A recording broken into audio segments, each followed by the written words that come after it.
Hello, എന്നെ പോലെയാണോ നിങ്ങള്? ഒരുപാട് കഥകൾ പറയാൻ ഇഷ്ടപ്പെടുന്ന, കഥകൾ കേൾക്കാൻ ഇഷ്ടപ്പെടുന്ന ഒരാളാണോ നിങ്ങള്?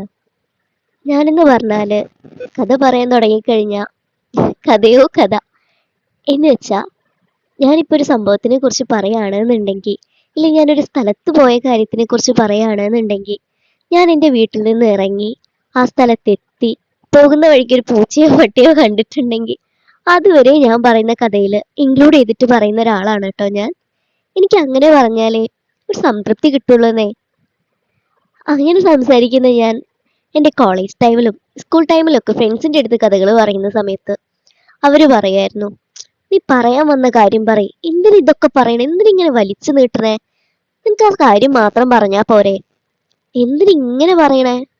ആ സമയത്തൊക്കെ എനിക്ക് ഭയങ്കര സങ്കടമായിരുന്നു കേട്ടോ ഉണ്ടായിട്ടുണ്ടായിരുന്നേ. എന്താ ഇവർക്കൊന്നും ഞാൻ പറയുന്ന കഥകൾ കേൾക്കാൻ താല്പര്യമില്ലാഞ്ഞിട്ടാണോ? പിന്നെ പിന്നെ എനിക്ക് ഇങ്ങനെ തോന്നി, ഒരാളല്ലല്ലോ ഇത് പറയുന്നേ. നമ്മുടെ ബെസ്റ്റ് ഫ്രണ്ട്സിൽ ഒരാളോട് പറഞ്ഞപ്പോൾ എനിക്ക് ഭയങ്കര സങ്കടമായിട്ടുണ്ടായിരുന്നു.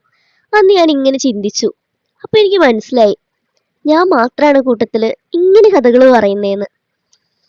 ആ സമയത്ത് ഞാൻ ചിന്തിച്ചിട്ടുണ്ട്, ഓക്കെ, ഇതൊക്കെ ഫ്രണ്ട്സ് ആണ്. നമ്മുടെ കൂടെ ലൈഫ് ലോങ് ഉണ്ടാവുന്ന ഒരാള് ഇതുപോലെ പറയുകയാണെന്നുണ്ടെങ്കിൽ എനിക്ക് എത്രത്തോളം ഹേർട്ട് ചെയ്യുന്നുണ്ടായിരിക്കും. അതെ, എൻ്റെ പാർട്ട്ണർ ആണ് ഇങ്ങനെയാണെന്നുണ്ടെങ്കിൽ എനിക്കത് ഭയങ്കരമായിട്ട് ഫീൽ ചെയ്യില്ലേ. എനിക്ക് കിട്ടുന്ന ആൾ എങ്ങനെയായിരിക്കും. കല്യാണത്തിനെ കുറിച്ചോ ഒരു റിലേഷൻഷിപ്പിനെ കുറിച്ച് പോലും ചിന്തിക്കാതിരുന്ന ഞാൻ ഫസ്റ്റ് ചിന്തിച്ചൊരു കാര്യം ഇതാണ് കേട്ടോ. അങ്ങനെ അങ്ങനെ കാലം കുറെ മുന്നോട്ട് പോയി. എനിക്ക് കിട്ടിയ പാർട്ട്ണർ ആണെങ്കിൽ ഞാൻ ഇങ്ങനെ കഥ പറയുന്നത് കേട്ട് ആസ്വദിച്ചിരിക്കുന്ന ഒരാളും. ആൾക്ക് ഞാൻ കഥ പറയുന്നത് കേൾക്കാൻ ഭയങ്കര ഇഷ്ടമാണ്. ആള് കഥകൾ പറയുന്നത് കേൾക്കാൻ എനിക്കും ഇഷ്ടമാണ്.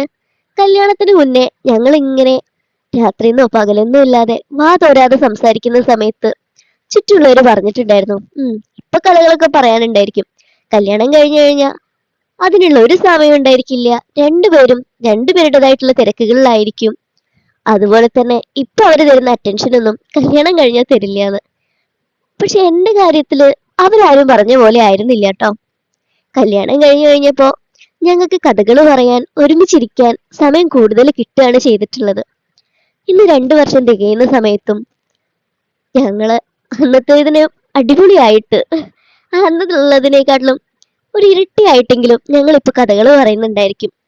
ഇപ്പൊ രണ്ടുപേരും രണ്ട് സ്ഥലത്താണെങ്കിലും നമുക്ക് അന്നന്നത്തെ കഥകള് അന്നന്ന് ഷെയർ ചെയ്തിട്ടില്ല എന്നുണ്ടെങ്കിൽ ഉറക്കം വരില്ലാന്നേ. Thank you God for this gift.